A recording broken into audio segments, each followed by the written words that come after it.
Tu en as vraiment marre d'oublier les anniversaires de tes amis et de passer 2 heures à apprendre par cœur 2 lignes d'une présentation de travail ? Sors des baguettes ou, encore mieux, demande des conseils sur comment améliorer ta mémoire à Elon Musk. Comment ? Tu n'as pas son numéro ? T'inquiète, on s'en occupe. En 2001, Elon Musk a appelé Jim Cantrell, ingénieur mécanique qui travaillait pour l'Agence spatiale française. Musk voulait savoir s'il était possible d'envoyer un vaisseau sur Mars. Il voulait construire ses fusées et a donc emprunté des livres sur le sujet à Cantrell. Peu de temps après, il a rendu les livres et a commencé à parler de fusées, de physique et de mécanique spatiale avec le chercheur. Cantrell était épaté. Toi aussi, tu veux devenir ingénieur aérospatial en un rien de temps ? Écoute bien alors. En résumant ces interviews, on découvre qu'Elon Musk suit 2 règles d'apprentissage.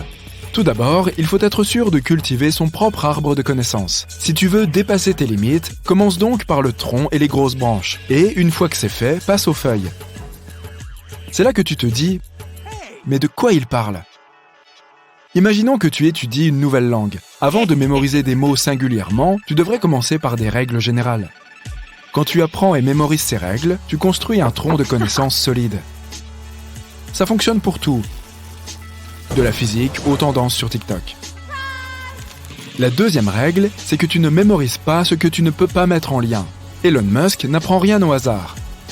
Il met en lien toutes les nouvelles informations avec les bases plus approfondies et solides qu'il possède déjà.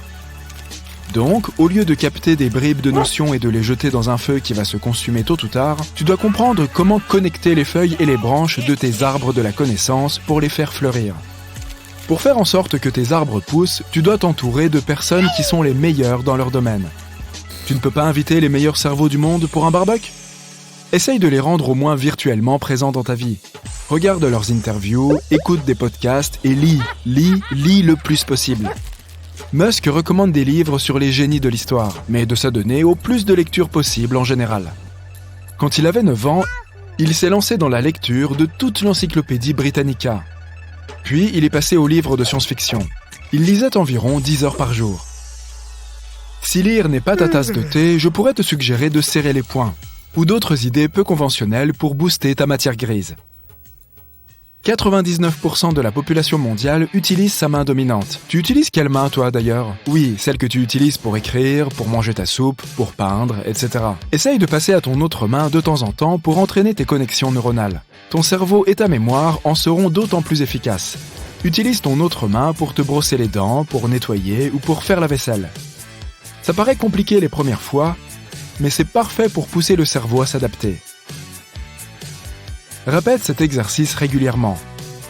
Ah oui, sauf quand tu conduis. Zumba, salsa, jazz, hip-hop, danse le plus souvent possible. Inscris-toi à des cours ou regarde des tutos des pas de danse que tu as toujours trouvé cool. Quand tu apprends des nouveaux pas, tu stimules ta mémoire et tes capacités de traitement de l'information. Essaye d'utiliser tous tes sens au quotidien. Va au marché, voyage, fais du jardinage, fais des cookies, prends des notes en réunion ou teste un nouveau resto. Dans tout ce que tu fais, concentre-toi quand tu touches, goûtes, sens, entends et vois les choses. Plus tu utilises tes 5 sens, même pendant que tu fais des choses banales, plus ton cerveau devra s'activer pour créer des souvenirs. Casse la routine. Prends une route différente pour aller au travail. Déplace ton calendrier de l'autre côté du bureau ou goûte un café différent. Fais attention aux détails. Est-ce que tu sais combien d'assiettes il y a maintenant dans ton placard de cuisine ? Compte-les ou compte le nombre de marches que tu fais chaque jour. Essaye aussi de prendre une douche les yeux fermés. Si tu fais des choses en utilisant le sens du toucher, ça va solliciter ton cerveau et c'est un bon exercice. Tu attends encore l'histoire sur les poings serrés, n'est-ce pas ? En 2013, les psychologues de Montclair State University ont mené une étude et ils ont démontré que le fait de serrer le poing pendant 90 secondes facilitait la formation des souvenirs. Si tu fais pareil avec ta main gauche, tu peux stimuler les procédés mnémotechniques. Ils ont demandé à 50 adultes de mémoriser une longue liste de mots. Ceux qui ont serré les poings se souvenaient de plus de mots. Incroyable mais vrai. Les chercheurs pensent que le fait de serrer le poing stimule la zone du cerveau responsable des procédés de mémorisation. Est-ce que tu te rappelles du nom de cette fille que tu as rencontrée à l'anniversaire de ton ami ? Ou le nom de ce gentil mécanicien qui a réparé ta voiture ? Tu te rappelles probablement du visage, mais pas du nom. Le nom n'en dit pas trop sur la personne. Si tu veux encore faire travailler ton cerveau et faire l'effort de te souvenir de ces informations, répète-les à haute voix. Répète tout ce que tu viens de penser, de lire ou d'entendre à voix haute. C'est une façon de renforcer ta mémoire. Lis à haute voix. Repense à ce que tu as lu de temps en temps, une fois toutes les quelques heures, une fois par jour. C'est comme ça que tu maîtriseras des connaissances complexes ainsi que des compétences. Construis ton propre palais mental. Remets de l'ordre dans tes souvenirs. C'est une autre technique de mémorisation. Choisis un endroit que tu connais vraiment bien, ta ville d'origine, ton école ou ton armoire. Dans l'idéal, il faut choisir un endroit grand avec beaucoup de détails. Disons chez toi. Maintenant, imagine que tu dois traverser cet endroit. Tu entres par l'entrée. Qu'est-ce que tu vois après? Ta cuisine? Ok. Choisis maintenant l'endroit où tu veux stocker les informations que tu veux mémoriser. Chaque endroit doit être unique. Tu peux choisir une pièce ou un objet dans cette même pièce. Prends une feuille et dessine ton palais avec tous les détails. Une fois que c'est fait, ferme les yeux et essaye de visualiser ton dessin. Ouvre les yeux et compare ton dessin avec ton image mentale. Entraîne-toi jusqu'à ce que les deux images correspondent parfaitement. Divise l'information que tu veux mémoriser en plusieurs parties et éparpille-les dans ton palais. Si tu dois apprendre un discours par cœur, place la première phrase sur le paillasson et les phrases suivantes dans le reste de la maison. Invente ton propre système de codage. Utilise plus que des chiffres et des mots. Un signe peut remplacer le chiffre 2 et une fanfare peut correspondre au mois de mars. Essaye de trouver des symboles qui te parlent. Ils peuvent bouger, faire du bruit, faire tout et n'importe quoi pourvu que tu t'en rappelles. Visite ton palais mental au moins 15 minutes par jour. Balade-toi comme dans un musée, mais reste très attentif. Tu peux visiter tout le palais ou une seule chambre par jour. Ferme les yeux et fais-y un tour dès que tu peux. Tu peux réutiliser le même palais autant que tu veux. Il suffit de le remplir de nouvelles informations et de le revisiter. Tu peux aussi te prendre pour Louis XIV et séjourner dans différents palais. N'utilise pas toujours le GPS. Sauf quand tu conduis la nuit dans une ville que tu ne connais pas, bien évidemment. Mais essaye de t'en passer de temps en temps. Une étude de 2013 a montré que le fait de s'appuyer constamment sur la technologie pour se guider entraînait une réduction de la taille de l'hippocampe. C'est une partie du cerveau responsable de la mémoire spatiale et de la récupération des données à court et long terme. Essaye de te débrouiller pour trouver les endroits. Ou vas-y en suivant le GPS, mais reviens en utilisant la mémoire. Utilise des baguettes. Des études ont démontré qu'elles permettaient de développer les neurones et leurs synapses. Si tu n'aimes pas trop les baguettes, lance-toi dans le tricot, fais tourner un stylo dans tes doigts ou n'importe quelle autre activité qui implique les doigts. Ça a le même effet sur tes neurones. Jour 1. Tu marches vers la place centrale de ta ville. Dans quelques minutes, tu vas retrouver ton meilleur ami que tu n'as pas vu depuis des années. Tu arrives tôt et tu appelles ton ami pour savoir où il est. Il décroche le téléphone et tu demandes « Attendez, qui est-ce » Ton ami répond « Qui est à l'appareil » Tu prends peur, tu raccroches et tu t'arrêtes. Mais où es-tu en train d'aller? Les gens autour de toi s'arrêtent aussi. Tout le monde se regarde avec surprise. Personne ne comprend ce qui se passe. Chaque personne sur la planète a perdu la mémoire. Mais pas complètement.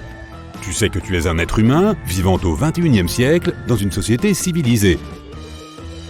Les difficultés commencent lorsque tu essaies de relier les événements du passé avec le présent et l'avenir. De plus, tu as oublié les visages des gens. Tu ne reconnais pas ton meilleur ami qui passe par là et tu ne te souviens pas si tu as des animaux domestiques à la maison. Tu ne sais plus où tu travailles ni qui est ton responsable. Tu sais que l'argent a une certaine valeur, mais tu oublies son utilité. Pourtant, tu te souviens comment conduire une voiture, utiliser un téléphone, prendre une douche, lire, écrire et fermer la porte de l'appartement. La mémoire des choses quotidiennes est restée intacte parce que tu les fais sans réfléchir, automatiquement. Le reste de ton esprit a été en quelque sorte vidé. Des embouteillages se forment sur les routes. Les gens arrêtent leur voiture parce qu'ils ne savent plus où ils vont. Ceux qui ont récemment reçu leur permis de conduire oublient les règles de conduite et la façon d'utiliser une voiture. Les émissions de télévision sont interrompues. Un animateur commence à présenter la météo puis demande « Que se passe-t-il » Tous les journalistes travaillant à l'antenne se posent la même question. Tu allumes la télévision et tu ne vois que des visages confus. Ils comprennent qu'ils sont filmés par des caméras vidéo et regardés par des millions de personnes, mais personne ne se souvient de ce qu'il est censé faire. Les présentateurs, les caméramans et tous les membres de l'équipe de production n'ont aucune idée de ce qu'ils doivent faire ensuite. Bientôt, toutes les émissions s'arrêtent. La ville est en état de panique. Les gens comprennent que quelque chose cloche. Un homme court partout en pleurant. Il sait qu'il a une famille, mais il ne se souvient pas de qui ils sont. Une fille assise à l'arrêt de bus semble nerveuse. Elle est sûre qu'elle doit aller quelque part, mais n'a aucune idée de sa destination et du bus qu'elle doit prendre. Un groupe d'amis est assis à la table d'un restaurant et se sent mal à l'aise car ils ne comprennent plus pourquoi ils mangent ensemble. Les élèves qui passent un examen en ce moment sont rongés par le stress. Ils ont oublié tout ce qu'ils ont appris au cours des derniers mois, jusqu'au nom de la matière. Les professeurs ont aussi oublié ce qu'ils doivent enseigner. Pendant plusieurs heures, tu erres dans la ville avec de nombreuses personnes désorientées. Tout le monde sait qu'il vit quelque part, mais ne se souvient pas de l'endroit exact. Heureusement, tu n'es pas loin de chez toi, et lorsque tu passes devant un bâtiment à plusieurs étages, il te semble immédiatement familier. Tu montes 10 étages à la recherche de la bonne porte. Et finalement, tu trouves ton appartement. Mais la clé ne rentre pas. Une vieille dame ouvre la porte. « Êtes-vous mon fils ?» demande-t-elle effrayée. Tu réponds que tu as peut-être fait une erreur et tu te diriges vers l'appartement suivant. La clé rentre cette fois-ci. Tu es enfin chez toi. Jour 2. Tu ne peux pas aller sur un quelconque site web ni passer d'appel car les fournisseurs du monde entier ont oublié comment faire fonctionner Internet. Et puis l'électricité et l'eau cessent de fonctionner aussi. Tu as faim et tu te souviens comment faire un sandwich. Tu ouvres le réfrigérateur, mais il n'y a presque plus de nourriture. Tu sais qu'il y a un endroit où tu peux en trouver. Tu sors, tu marches dans les rues et tu trouves un supermarché. À l'intérieur, tu vois des gens qui déambulent entre les rayons de nourriture. Tu prends du pain, des légumes, du jambon et tu vas à la caisse. Il semble que tu dois faire quelque chose, mais tu ne te souviens pas de quoi exactement. Alors tu quittes le magasin sans payer. Même si Internet et la télévision ne fonctionnent pas, tu t'amuses. Tu redécouvres le monde. Les gens deviennent qui ils sont vraiment. Plus personne n'essaie de faire semblant. Un patron strict se révèle être un gars gentil et un peu timide. Une femme qui médite depuis plusieurs mois pour contrôler ses émotions est en colère contre tout. Les gens deviennent trop francs. Toutes les barrières sociales s'effondrent. Tu ne penses pas à ce que les autres vont penser de toi car ce sont tous des inconnus. Pour certains, cela apporte de la joie. Ils se sentent libres et crient à tue-tête dans les rues. D'autres ont peur de sortir de chez eux car ils ne se sentent plus en sécurité. Jour 3. Les ordures s'accumulent dans ton appartement. Beaucoup de gens jettent simplement les déchets par la fenêtre dans la rue, mais tu sens que c'est mal, alors tu les mets dans un conteneur près de chez toi. Des gens heureux se promènent dans la ville. Ils écoutent de la musique et redécouvrent leurs chansons préférées. Tout le monde communique joyeusement. Personne ne va au travail. La nourriture et les vêtements sont gratuits. Tu sens que cela ne va pas durer longtemps. Les batteries des téléphones vont finir par s'épuiser, tout comme la nourriture et l'eau. Jour 4. Tu te promènes à vélo dans la ville. Tu remarques que de plus en plus d'ordures s'entassent dans les rues. Il y a beaucoup de gens dans les supermarchés. Ils se battent pour avoir de la nourriture. Puis tu remarques quelque chose d'étrange. Une alarme se déclenche depuis une voiture garée.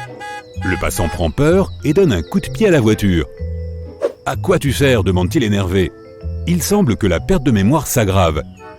Tu remarques une barrière devant toi et tu réalises que tu ne sais pas vraiment comment la contourner. Il est temps de faire une promenade.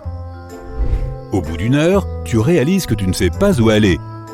Où se trouve ta maison? Tu ne paniques pas car l'air est agréablement chaud. En fin d'après-midi, tu trouves un banc dans un parc tranquille et tu décides d'y dormir. Jour 5. La lumière vive du soleil te réveille. Tu ne te souviens pas comment tu as atterri sur ce banc et tu ne sais pas où tu es. Tu as soif, alors tu vas chercher de l'eau. Il y a un petit étang dans le parc. Beaucoup de gens y boivent de l'eau et tu te joins à eux. Tu as oublié que tu ne pouvais pas boire à cet endroit. Tu pourrais prendre une bouteille de soda dans un magasin à la place. Mais qu'est-ce qu'un magasin? Qu'est-ce qu'une bouteille? Presque toute ta mémoire est effacée et il ne reste que ton instinct. Jour 6. Tu croises une femme effrayée avec un bâton à la main. Elle te crie quelque chose.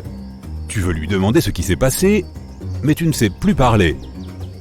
La femme fait des gestes, saute, fait des bruits bizarres, attrape ta main et t'emmène quelque part. Les gens se comportent comme des animaux. Ils grimpent aux arbres, cassent les fenêtres des maisons, ramassent les restes de nourriture dans les poubelles. La femme s'arrête soudainement et te regarde. Elle a oublié où aller et ce qu'elle voulait te montrer. Tu ne te souviens pas non plus pourquoi tu l'as suivie et tu t'en vas. Quel jour sommes-nous exactement aujourd'hui? Qu'est-ce qu'un jour? Tu es pieds nus, quelque part dans la forêt, en train de courir après des écureuils, mais tu n'arrives pas à les rattraper. Tu grimpes dans un grand arbre et tu vois d'étranges objets verticaux au loin. Certains d'entre eux émettent de la fumée. C'est une ville en ruine, mais tu ne te souviens pas de ce qu'est une ville. La nuit tombe. Tu regardes les étoiles et la lune. Tu tends la main pour tenter d'attraper cette dernière, mais elle est trop haute. Tu montes encore plus haut, mais la lune semble à la même hauteur. Tu la regardes et tu t'endors sur la branche de l'arbre. Matin, tu ouvres les yeux et tu hurles de peur. Que fais-tu là-haut? Où es-tu? Pourquoi la ville est-elle si loin? Pourquoi tes vêtements sont-ils déchirés? Où sont ton téléphone et tes clés d'appartement? La mémoire t'est revenue, mais tu ne te souviens pas de ce qui s'est passé au cours des 7 derniers jours. Tu retournes en ville et tu croises des gens surpris. Ils ne savent pas non plus ce qui s'est passé. Et le plus drôle, c'est que personne ne peut résoudre ce mystère puisque toutes les caméras de la ville ont été désactivées et que les informations n'ont pas couvert ces événements. L'humanité s'est réveillée dans le chaos. Tout ce dont tu te souviens, c'est que tu étais pressé de retrouver ton ami et un instant plus tard, tu t'es réveillé dans un arbre.